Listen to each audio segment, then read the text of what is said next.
Hey guys, I am Kyle, and in today's video I'm going to show you how to add HTML code in Wix website.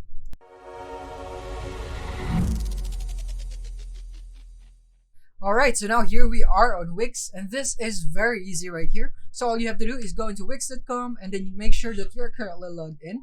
And then once you are here in the dashboard, you want to click on Edit Site.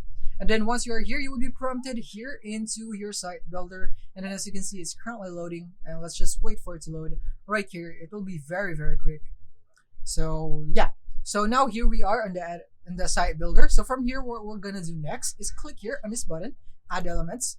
And then from here, all you have to do is go into the embed code right here, or embed if you don't have the embed code.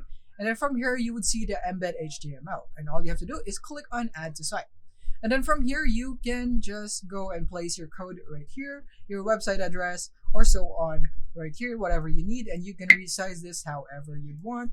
You can do it like this one or so on right there. So yeah, however you'd want it. So you can even reposition this right here. So it depends on what you want.